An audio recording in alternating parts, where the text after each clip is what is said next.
오늘 우리에게 주시는 말씀은 룻기 1장 6절 말씀부터 14절 말씀까지입니다. 그 여인이 모압 지방에서 여호와께서 자기 백성을 돌보시사 그들에게 양식을 주셨다 함을 듣고 이에 두 며느리와 함께 일어나 모압 지방에서 돌아오려 하여 있던 곳에서 나오고 두 며느리도 그와 함께하여 유다 땅으로 돌아오려고 길을 가다가 나오미가 두 며느리에게 이르되 너희는 각기 너희 어머니의 집으로 돌아가라.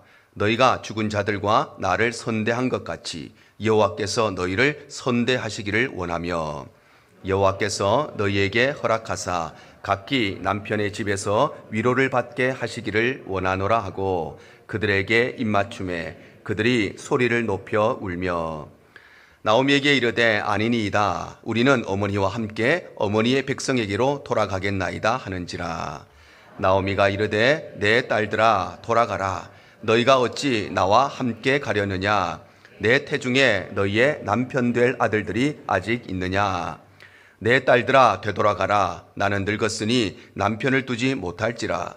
가령 내가 소망이 있다고 말하다든지 오늘 밤에 남편을 두어 아들들을 낳는다 하더라도 너희가 어찌 그들이 자라기를 기다리겠으며 어찌 남편 없이 지내겠다고 결심하겠느냐. 내 딸들아 그렇지 아니하니라. 여호와의 손이 나를 치셨으므로 나는 너희로 말미암아 더욱 마음이 아프도다 하며 함께 읽습니다. 그들이 소리를 높여 다시 울더니 오르바는 그의 시어머니에게 입맞추되 룻은 그를 붙쫓았더라. 아멘. 11월의 첫째 주 예배 자리에 오신 우리 모든 성도님들 주님 이름으로 환영하고 축복합니다. 특별히 우리 11월 달은 감사의 달입니다. 오늘 11월 첫째 주인데 우리 옆에 분 보시면서 11월 한 달간 감사함이 넘치시기를 바랍니다. 한번 인사하실까요? 우리 11월 한 달간 감사함이 넘치는 한 달 되시기를 간절히 바랍니다. 우리가 늘 감사하며 살아가야 되겠지만 특별히 감사의 달을 맞이하여서 우리 11월 한 달만이라도 우리의 삶의 모든 불평과 또 모든 불만들, 모든 원망들을 다 내려놓고 오직 감사함으로 넘치는 한 달 되시기를 바랍니다. 불평하지 않는 것은 불평거리가 없어지는 것이 아닙니다. 불평거리는 여전히 있고 원망해야 될 일은 여전히 있지만 그러나 그 자리가 하나님의 은혜로 채워져서 그래서 불평거리, 원망거리 있지만 불평하지 않고 감사하는 것이 우리 성도들의 감사인 것입니다. 11월 한 달 우리의 삶 가운데 감사함이 넘치는 복된 한 달 되시기를 간절히 축복합니다. 나오미는 사사시대에 즉 부모 세대가 자녀 세대에게 올바른 믿음을 전수해 주지 못해서 자녀 세대는 부모 세대와 다른 믿음을 가지고 다른 신앙을 가지고 그래서 자기 소견에 옳은 대로 행하였던 영적인 흉년의 시대에 태어나서 그리고 먹고 살 양식조차 구할 수가 없었던 경제적인 흉년까지 만나게 됩니다. 그래서 이 흉년을 피하기 위해서 나오미는 가족들과 함께 모압 땅으로 이민을 가게 되는데 이민을 간 이후에 이 모든 흉년에서 벗어난 것이 아니라 오히려 이 흉년에 더하기 위해서 남편을 잃어버리고 두 아들을 잃어버리고 가진 것을 모두 다 잃어버리는 가정의 흉년을 만나게 되었을 뿐만 아니라 그래서 이 일로 인하여서 더 이상 인생의 기쁨도 없고 인생의 낙도 없고 내일에 대한 소망도 없고 비전도 없는 그런 마음의 흉년까지 만나게 됩니다. 나오미의 인생에 이런 흉년이 찾아오게 된 것은 첫 번째는 그가 자리에 머물러야 할 자신의 자리, 있어야 할 그 자리를 떠나고 말았기 때문에 뿐만 아니라 원래의 자리로 돌아갈 수 있는 그 때를 놓쳐버렸기 때문에 뿐만 아니라 내 눈앞에 펼쳐지는 어려운 일들, 내 눈앞에 있는 현실의 문제들을 바라보다가 하나님을 바라보지 못했기 때문입니다. 그래서 나오미는 인생의 가장 깊은 절망을 만나게 되는데 그러나 하나님께서는 이때에도 그에게 회복의 은혜를 베푸십니다. 그렇다면 중요한 것은 이 회복의 은혜는 언제 우리의 삶에 임하게 되며 이 회복의 은혜는 어떻게 우리의 삶에 성취되고 이루어지는가? 먼저 하나님의 회복의 은혜는 하나님의 마음을 깨닫는 것에서부터 시작이 됩니다. 오늘 6절 상반절이 이렇게 말씀을 하십니다. 그 여인이 모압 지방에서 여호와께서 자기 백성을 돌보시사 그들에게 양식을 주셨다 함을 듣고 이렇게 말씀하죠. 바로 나오미는 여호와께서 자기 백성을 돌보셔서 그들에게 양식을 주셨다는 것을 들었는데, 여기서 들었다고 하는 것은 하나님이 어떤 일을 행하셨는가 그 소식을 뉴스로 전해 들었다는 것이 아니라 하나님이 자기 백성을 돌보셔서 그들에게 양식을 주셨다는 것이 구체적으로 무슨 의미를 가지고 있는지 그 의미를 깨달았다는 것입니다. 특별히 여기에서 하나님께서 백성을 돌보셨다 하는 이 돌보셨다는 말은 두 가지의 의미가 있습니다. 첫 번째는 그들을 기억하셨다는 것입니다. 바로 이스라엘 백성들은 하나님을 새까맣게 잊어버리고 살고 있었는데, 그런데 하나님은 그들을 잊지 않으시고 그들을 기억하고 계셨다는 것입니다. 그런가 하면 두 번째 의미는 이 돌보셨다는 것은 찾아오시고 방문하셨다는 것입니다. 그래서 하나님께서 자기 백성을 돌보셨다고 하는 것은 하나님은 자기 백성을 머릿속에만 기억하고 계셨던 것이 아니라 자기 백성을 직접 찾아오시고 방문하시고 만나셨다는 것입니다. 바로 하나님은 어떤 분이신가? 하나님은 택한 백성을 절대 잊지 않으시는 분이시고, 우리는 하나님을 잊고 살아갈 때가 많이 있지만 우리는 하나님을 잊는다 할지라도 하나님은 결코 우리를 잊지 않으시고 기억하시며 우리의 삶에 찾아오시고 만나주시는 분이 바로 우리 하나님이신 것입니다. 그래서 하나님께서는 애굽에서 노예 생활을 하던 이스라엘 백성들을 잊지 않으시고 그들을 찾아오셨습니다. 출애굽기 3장 7절이 이렇게 말씀합니다. 여호와께서 이르시되 내가 애굽에 있는 내 백성의 고통을 분명히 보고 그들이 그들의 감독자로 말미암아 부르짖음을 듣고 그 근심을 알고, 이렇게 말씀하죠.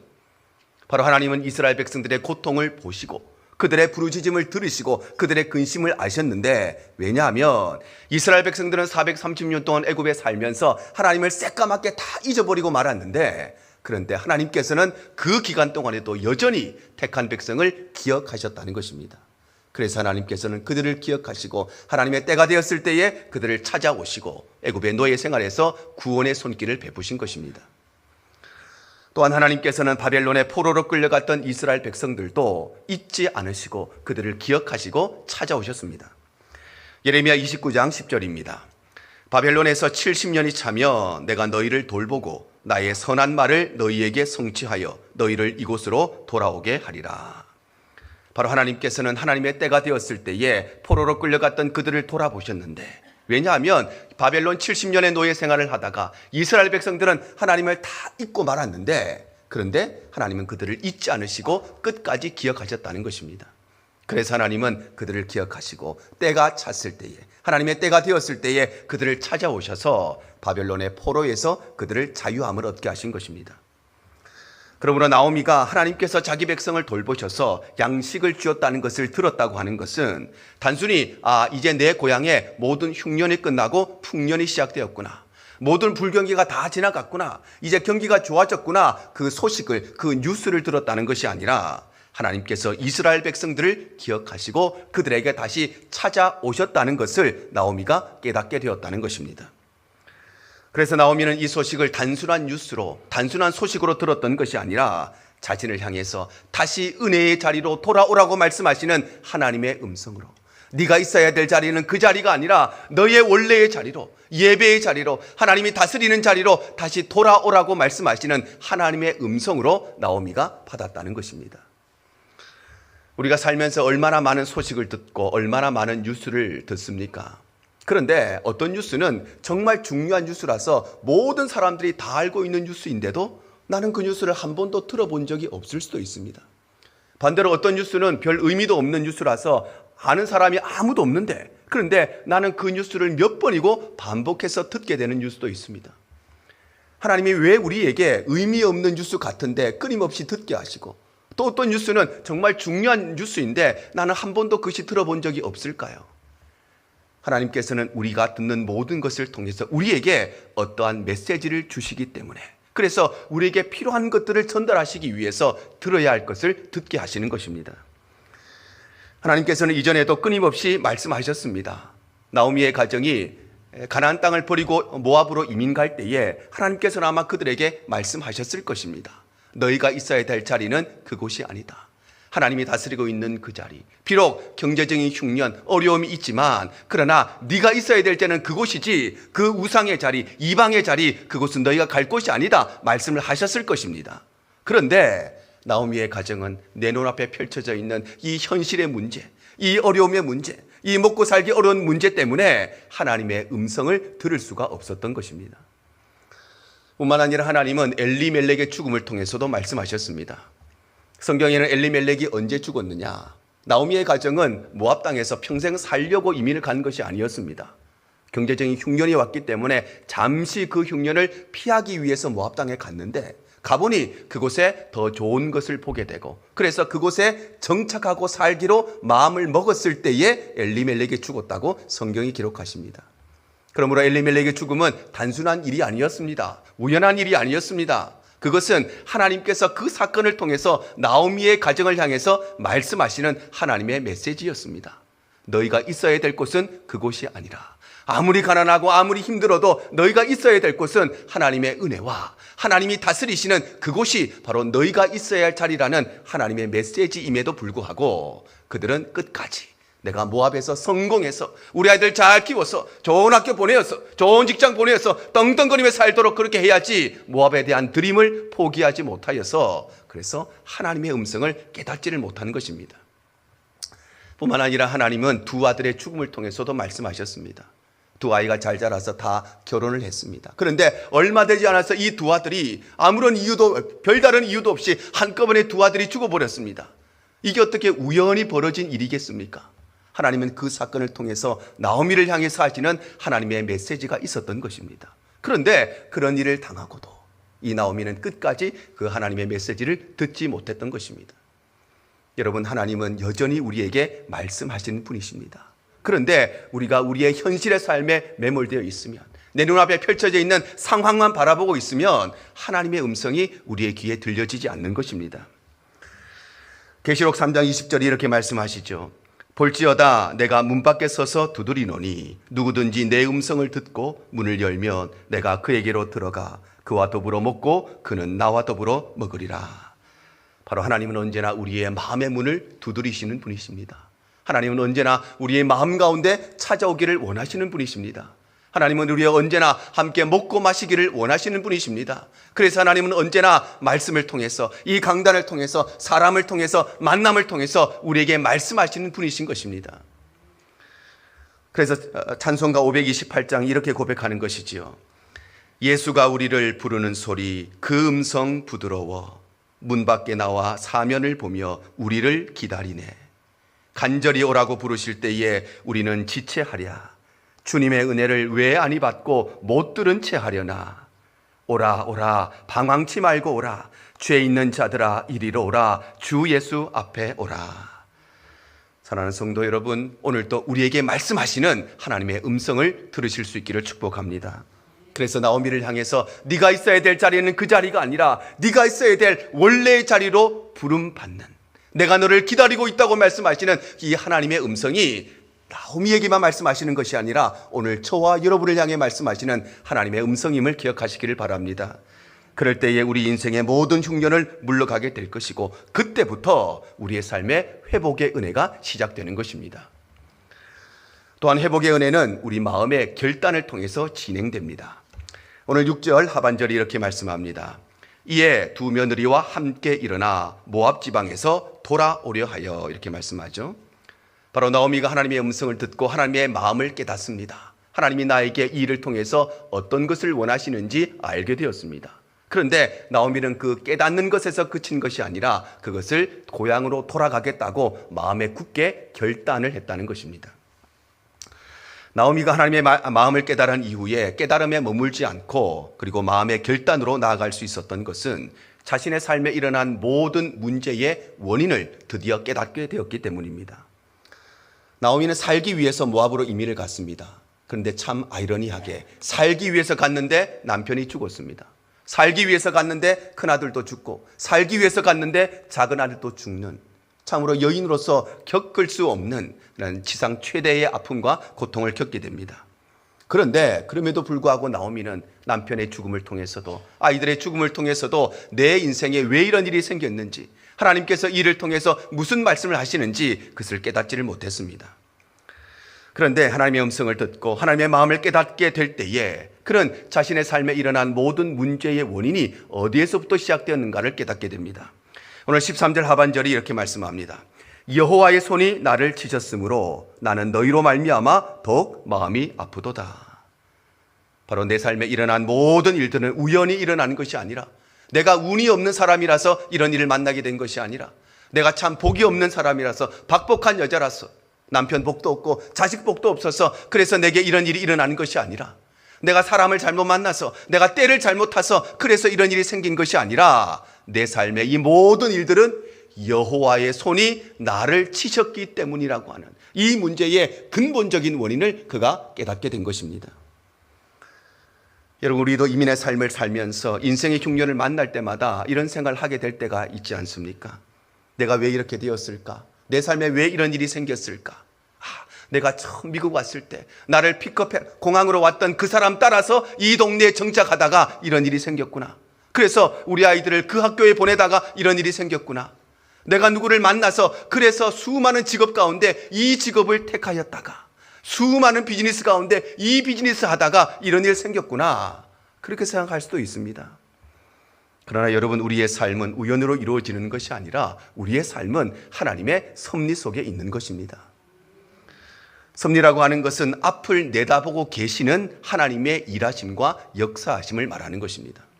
그래서 섭리라고 하는 것은 사람에게 적용할 수가 없는 단어입니다. 왜냐하면 섭리는 앞을 내다보는 존재가 앞을 내다보면서 현재에 일하고 역사하는 것이 섭리이기 때문에 섭리는 하나님께만 적용할 수 있는 것입니다. 우리 인간은 한치 앞을 내다볼 수 없는 존재죠. 우리는 내일 일을 알 수가 없습니다. 아니, 오늘 우리가 예배드리고 집으로 돌아가는 길에 우리의 삶에 무슨 일이 일어날지 그것조차 알 수 없는 존재가 우리 연약한 인간입니다. 그런데 하나님께서는 앞을 다 내다보시고 그것을 아시고 지금 우리의 삶에 역사하시고 일하신다는 것입니다. 그래서 하나님의 섭리를 믿는 사람은 내 삶에 좋은 일이 생기고 행복한 일이 생기고 내 삶에 성공과 승리가 찾아오면, 그래, 내가 참 운이 좋은 사람이네, 내가 참 인복이 많은 사람이네, 내가 참 시대를 잘 타고났네, 그렇게 생각하는 것이 아니라 하나님의 섭리를 믿는 사람은 그 사람을 만나게 하신 분이 하나님이시구나, 이 때를 내게 허락해 주신 분이 하나님이시구나, 그것을 고백하는 사람이 하나님의 섭리를 깨닫고 믿는 사람입니다. 하나님의 섭리를 믿는 사람은 어려움이 찾아오면, 고통이 찾아오면, 문제가 찾아오면, 내가 때를 잘못 만나서 운이 없어서 내 삶에 이런 문제가 찾아왔구나, 그렇게 생각하는 것이 아니라 그 고난을 통해서, 그 문제를 통해서, 그 아픔을 통해서 하나님이 나에게 무슨 말씀을 하려고 하시는가, 내가 어떻게 변화되어야 되는가, 그 하나님의 음성을 듣는 사람이 하나님의 섭리를 기억하는 사람입니다. 그래서 내 삶에 좋은 일이 있을 때도 있고 어려운 일이 있을 때도 있죠. 행복한 일이 있을 때도 있고 불행한 일이 생길 때도 있지만 어떤 일이 있어도 여전히 하나님은 내 삶의 주권자가 되시고, 그래서 내 삶에 일어나는 모든 일들을 통해서 내 삶에 가장 선한 열매를 맺게 하시는 분이 하나님이심을 믿는 것이 바로 하나님의 섭리를 기억하는 우리 성도들의 고백인 것입니다. 뿐만 아니라 나오미가 하나님의 마음을 깨달은 것에서 그치지 않고 고향으로 돌아가겠다고 결단할 수 있었던 것은 그는 드디어 하나님만을 바라보았기 때문입니다. 아마도 나오미도 고향으로 돌아가야 되지 않을까, 이 생각을 왜 하지 않았겠습니까? 우리 모두 다 이민자의 삶을 사니까 얼마나 공감이 많습니까? 미국 와서 한 달이 지나고 두 달이 지났을 때 내가 왜 미국에 왔을까? 다시 돌아가야 되나? 1년이 지나고 2년이 지나도 내가 왜 미국에 여기 살고 있을까? 다시 한국으로 돌아가야 되는 것 아닌가? 아마 그런 고민을 안 해보신 분은 아무도 없으실 것입니다. 어쩌면 이미 와서 30년, 40년이 지난데도 불구하고 내가 왜 여기에 살고 있을까? 돌아가야 되는 것 아닌가? 여전히 그것이 우리 이민자의 고민인데, 아마 나오미도 잘 살아보겠다고 모압으로 이민을 갔지만, 그런데 남편도 죽어버리고 아이들도 다 죽어버리고 가지고 있는 거 다 잃어버렸으니 이제는 더 이상 자존심 상해서 더 이상 체면이 바닥이 아니라서 고향으로 돌아가려고 결단하는 것이 결코 쉬운 일이 아니었습니다. 뿐만 아니라 그에게는 유대인들이 개와 같이 여기는 이방인 며느리가 2명이나 있었습니다. 그러니 이 이방인 며느리를 데리고 고향으로 돌아간다면 사람들의 수많은 손가락질과 수군거림들을 감당해야 됐기 때문에, 그래서 고향으로 간다는 것이 쉽지 않은 일이었습니다. 뿐만 아니라 남편의 무덤도 모압에 있습니다. 큰아들의 무덤도 둘째 아들의 무덤도 다 모압 땅에 있습니다. 그런데 남편과 자식들 다 모압에 있는데 그거 남겨두고 다시 고향으로 돌아가는 것 결코 쉬운 일이 아니었습니다. 뿐만 아니라 이민 와서 실패하고 돌아가는데 다시 고향으로 돌아갔을 때 내가 잘 살 수 있을까? 그것조차도 장담할 수가 없었던 상황이었습니다.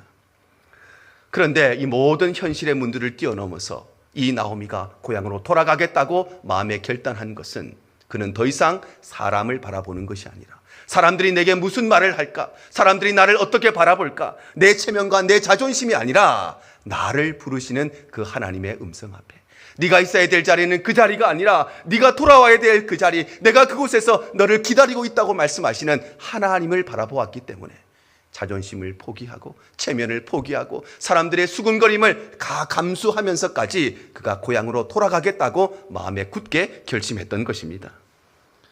이와 같이 회복의 은혜는 우리에게 언제 임하는가? 회복의 은혜는 모든 것을 내려놓고 오직 하나님만 바라볼 때에 회복의 은혜는 시작됩니다. 여러분, 회복의 은혜는 언제 시작되는가? 내 체면 붙들고 있을 때, 자존심 붙들고 있을 때 결코 우리는 이 은혜를 경험할 수 없습니다. 다 내려놓고 사람들이 무슨 말을 하든지 어떻게 바라보든지 내 자존심이 어떻게 되든지 그것이 문제가 아니라 나에게 돌아오라고 말씀하시는 그 하나님만 바라볼 때에, 그 예수 그리스도의 십자가만 붙들 때에 그때 우리에게 회복의 은혜가 임하는 것입니다. 사랑하는 성도 여러분, 하나님께서는 우리가 하나님의 마음을 깨달을 뿐만 아니라 그 깨달음을 통해서 우리의 마음에 결단하기를 원하시는 분이심을 꼭 기억하시기를 바랍니다. 그래서 우리의 삶이 모든 것을 내려놓고 오직 하나님만 바라보는 믿음의 삶이 되시기를 바랍니다. 그럴 때에 우리 인생에 찾아온 모든 인생의 흉년들은 떠나가게 될 것이며 그때부터 우리의 삶의 회복의 은혜는 본격적으로 진행되기 시작하는 것입니다. 뿐만 아니라 회복의 은혜라고 하는 것은 구체적인 행동, 구체적인 실천을 통해서 완성이 됩니다. 오늘 7절이 말씀합니다. 있던 곳에서 나오고 두 며느리도 그와 함께하여 유다 땅으로 돌아오려고 길을 가다가, 바로 나오미는 하나님의 음성을 듣고 하나님의 마음을 깨달았을 뿐만 아니라 깨닫는 것에서 그치지 않고 고향으로 돌아가겠다고 마음의 결단을 하고, 결단으로 끝나는 것이 아니라 그 결단대로 고향으로 돌아가는 길을 실제적인 행동으로 옮겨가기 시작했다는 것입니다. 특별히 여기에서 돌아왔다고 하는 것은 히브리어로 슈브라고 하는 단어를 쓰는데 이 슈브가 바로 회개라고 하는 단어입니다. 그러므로 나오미가 모압 땅에서 나와서 다시금 고향 땅, 유대 땅으로 돌아갔다고 하는 것은 그는 지난날 자신의 과오를 마음으로 후회하고 입술로 고백할 뿐만 아니라 더 나아가서 그 회개에 합당한 열매를 맺었다는 것입니다. 회개에 합당한 열매를 맺기 위해서는 두 가지가 전제되어야 됩니다. 첫 번째는 지난날 자신의 과오를 용감하게 인정할 수 있어야 합니다. 그래서 나오미가 모압에서 나와서 유대로 돌아감으로써 회개에 합당한 열매를 맺었다는 것은 지난날 내가 하나님께서 허락해 주신 가나안 땅을 버리고 모압으로 간 것이 잘못된 결정이었다는 것, 하나님의 통치 아래 살아가야 될 우리 그리스도인들이 하나님의 주인 되심을 거부하고 이방의 땅으로, 우상의 땅으로 간 것이 잘못된 결정이었다는 것, 내가 어려움 속에 있지만 먹고 사는 문제 때문에 하나님을 떠나버린 것이 잘못된 결정이었다는 것을 나오미는 인정했다는 것입니다. 그런가 하면 두 번째는 과거와 단절하는 것입니다. 그래서 회개에 합당한 열매를 맺는다는 것은 모압에서의 모든 삶과 모압의 문화, 모압의 신앙과 완전히 단절했다는 것입니다. 이처럼 회복이라고 하는 것은 하나님의 마음을 깨닫고 그 깨달음을 마음에 결단할 뿐만 아니라 자신의 과오를 용기 있게 인정하고 그리고 과거와 완전히 단절하는 구체적인 행동을 통해서 하나님의 은혜는 완성되는 것입니다. 그래서 나오미는 이런 구체적인 행동을 통해서 회복의 은혜를 얻게 되는데, 문제는 그와 함께 하던 두 명의 며느리가 문제였습니다. 나오미가 하나님의 마음을 깨닫고 고향으로 돌아가기로 마음의 결단을 했을 때 처음에는 이 두 명의 며느리도 시어머니와 함께 하기로 마음의 결단을 했습니다. 그런데 마음의 결단한 것을 행동으로 옮기려고 하자 두 명의 며느리는 각기 다른 선택을 합니다. 오늘 14절이 이렇게 기록하죠. 그들이 소리를 높여 다시 울더니 오르바는 그의 시어머니에게 입맞추되 룻은 그를 붙쫓았더라. 바로 룻은 시어머니가 고향으로 돌아가겠다고 마음을 먹었을 때 그 결단에도 동참했을 뿐만 아니라 그 결단을 행동으로 옮길 때에도 끝까지 함께 했습니다. 그런데 오르바는 시어머니가 마음의 결단을 할 때까지는 함께 했지만 그 결단을 실제로 행동으로 옮기려고 하니까 다른 선택을 하고 말았다는 것입니다. 오르바가 이런 선택을 한 것은 이 오르바라고 하는 여인이 나쁜 여인이라서, 시어머니 모시기 싫어서, 그래서 이렇게 한 것이 아니었습니다. 오늘 8절 하반절에 보면 이렇게 기록이 되어 있습니다. 너희가 죽은 자들과 나를 선대한 것 같이 여호와께서 너희를 선대하시기를 원하며, 이렇게 말씀하죠. 바로 룻과 오르바는 둘 다 죽은 자들과 그의 시어머니 이 나오미를 잘 봉양했던, 선대했던 착한 여인들이었습니다. 그러면 왜 오르바는 이 결정적인 순간에 죽은 시아버지, 죽은 남편, 살아있는 시어머니까지 잘 모시는 착한 여자였는데 왜 마지막 순간에 이 오르바는 다른 선택을 하고 말았는가? 그것은 다름 아니라 자신의 삶에 있었던 현실의 장벽을 넘지 못했기 때문입니다. 이 당시 이스라엘에는 계대 결혼이라고 하는 제도가 있었습니다.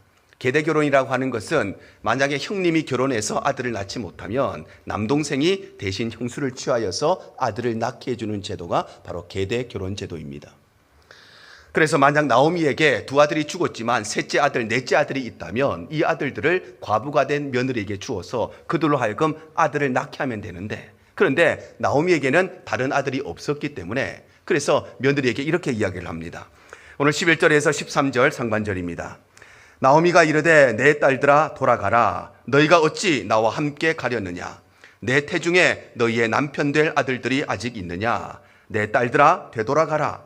나는 늙었으니 남편을 두지 못할지라. 가령 내가 소망이 있다고 말한다든지 오늘 밤에 남편을 두어 아들들을 낳는다 하더라도 너희가 어찌 그들이 자라기를 기다리겠으며 어찌 남편 없이 지내겠다고 결심하겠느냐? 나오미는 자신의 현실을 세 가지로 이야기합니다. 첫 번째는 내가 아들이 있다면 너희에게 남편으로 줄 것인데 그런데 나에게는 아들이 없다는 것입니다. 두 번째는 내가 지금이라도 결혼해서 아이를 낳을 수 있다면 그 아들을 너희에게 줄 것인데 그런데 나는 나이가 많아 늙어버렸으니 내가 어떻게 지금 또 결혼을 해서 아들을 낳을 수 있겠느냐? 그것이 불가능하다는 것입니다. 세 번째는 내가 혹여라도 이 늙은 여자를 누군가가 나를 거두어줘서 결혼해서 아들을 낳는다고 한들 그 아이를 언제 키워서 언제 너희에게 남편으로 주겠느냐? 세 가지 현실의 문제를 그들에게 이야기한 것입니다. 그런데 그럼에도 불구하고 룻은 이 현실의 벽을 넘어서 나오미와 끝까지 함께하기로 결단을 하지요. 그래서 성경에는 나오미가 이 룻이 나오미를 붙쫓았다 이렇게 표현하고 있습니다. 붙쫓았다고 하는 것은 단순히 쫓아갔다, 단순히 붙잡았다 이런 의미가 아니라 붙잡았다라고 하는 이 원어의 의미는 뼈와 살이 붙어 있는 것처럼 그 사이에는 어떤 곳도 들어갈 수가 없는 것처럼 완전하게 하나가 되었다는 것입니다. 그런데 오르바는 이런 현실의 벽을 넘지 못하고 내가 만약 시어머니를 따라갔을 때 평생 과부로 살지도 모르는 이 현실의 벽에 가로막혀서 그는 결국 다른 선택을 하고 말았던 것입니다. 그런데 중요한 것은 바로 이 한 번의 선택 때문에 룻과 오르바의 인생이 완전히 다른 인생이 되고 말았다는 것입니다. 이 한 번의 선택으로 인하여서 룻은 인류 역사에 예수 그리스도의 조상이 되는 이 땅에 살아가는 여인들 가운데 가장 위대한 은혜를 얻게 되지만 이 한 번의 선택으로 말미암아 오르바는 그 누구도 기억하지 않는 역사 속에 사라져버린 인물이 되고 마는 것입니다. 그런데 우리의 삶을 돌아보면 우리의 삶도 마찬가지 아니겠습니까? 하나님의 마음을 깨닫기는 했는데 그렇게 살아야지 마음의 결단을 했는데 그런데 현실의 문제가 너무 많아서 현실의 벽이 너무 높아서 그래서 그 마음의 결단을 구체적인 행동으로 옮기지 못할 때가 얼마나 많이 있습니까? 그러나 우리가 기억해야 될 것은 하나님의 회복의 은혜는 마음을 깨닫고 그 마음에 결단할 뿐만 아니라 그렇게 할 수 없는 현실의 문제가 많이 있지만 그 현실의 문제를 뛰어넘어서 내 마음의 결단을 우리의 삶에서 행동으로 실천할 때 그때 하나님의 회복의 은혜가 임한다는 것입니다. 사랑하는 성도 여러분, 우리의 마음의 결단을 했지만 현실의 벽에 부딪혀서 그래서 그 마음의 결단을 구체적인 행동으로 옮기지 못하고 있는 분들은 없으십니까? 내가 하나님 앞에 이렇게 예배 생활을 해야지 마음은 굳게 결단했는데 현실의 문제가 너무 많아서 그래서 그 결단을 내 삶에서 실천하지 못하고 그런 분들은 없으십니까? 내가 하나님 앞에 이렇게 살아야지, 이렇게 헌신해야지, 이렇게 하나님 앞에 충성하며 살아야지 마음의 결단을 했는데 그런데 현실의 문제와 현실의 어려움이 너무 많아서 그 결단대로 행동하지 못하시는 분들은 없으십니까? 오늘 하나님께서 우리 모두에게 현실의 벽을 뛰어넘을 수 있는 그런 압도하는 은혜 주시기를 축복합니다. 그럴 때 우리 인생의 흉년은 물러가게 될 것이고 바로 그때에 우리 인생의 회복의 은혜는 완성되게 되는 것입니다. 이처럼 회복의 은혜는 먼저는 하나님의 마음을 깨닫는 것에서부터 시작되어서 그 깨달음을 내 마음에 결단하는 과정을 통하여서 그 결단이 내 삶에 실천되어질 때에 이 회복의 은혜가 완성되는 것입니다. 우리가 알고 있는 탕자의 모습이 바로 그런 모습 아니겠습니까? 아버지의 집을 떠난 그가 아버지의 아들로서 다시 그의 신분을 회복하게 되는 과정은 그 먼 나라에 왔지만 나를 기다리고 계시는 그 아버지의 마음, 다시 돌아오라고 말씀하시는 그 아버지의 마음을 깨달았을 뿐만 아니라 깨닫는 것에도 그치지 않고 내가 아버지의 집으로 돌아가겠다고 마음의 결단을 하고, 결단해서 끝나는 것이 아니라 돌아갈 수 없는 현실의 문제가 많이 있었습니다.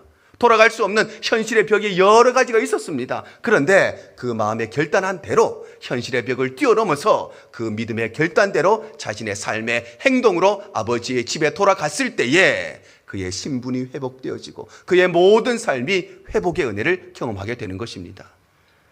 이와 동일하게 우리 역시도 인생의 흉년을 만날 때마다 하나님이 베푸시는 회복의 은혜를 얻기 위해서는 하나님의 마음을 깨닫고 그 깨달음대로 마음에 결단해야 될 뿐만 아니라 결단하고 끝나는 것이 아니라 그 결단대로 살아갈 때에 우리의 삶에 회복의 은혜가 임하는 것입니다. 우리 대형의 모든 가족들이 오늘 이 말씀을 기억하셨어. 그래서 우리 인생의 절망을 만날 때마다 그 절망을 이길 수 있는 소망의 노래가 있음을 기억하고 하나님의 음성에 귀를 기울이고 내 삶의 환경 바라보다가 내 눈앞에 있는 현실 바라보다가 하나님의 은혜를 놓치고 하나님의 음성을 듣지 못하는 어리석은 인생이 아니라 그 음성을 통해서 깨달음을 얻고 깨닫고 끝나는 것이 아니라 내가 하나님 앞에 내 심정으로 결단을 하고 늘 결단만 하고 끝나는 것이 아니라 그 결단대로 살아가는 삶을 통해서 날마다 우리에게 베푸시는 하나님의 회복의 은혜를 누리는 우리 대형의 모든 권속들 되시기를 주님 이름으로 축복합니다. 주님만 내 도움이 되시고 주님만 내 빛이 되시는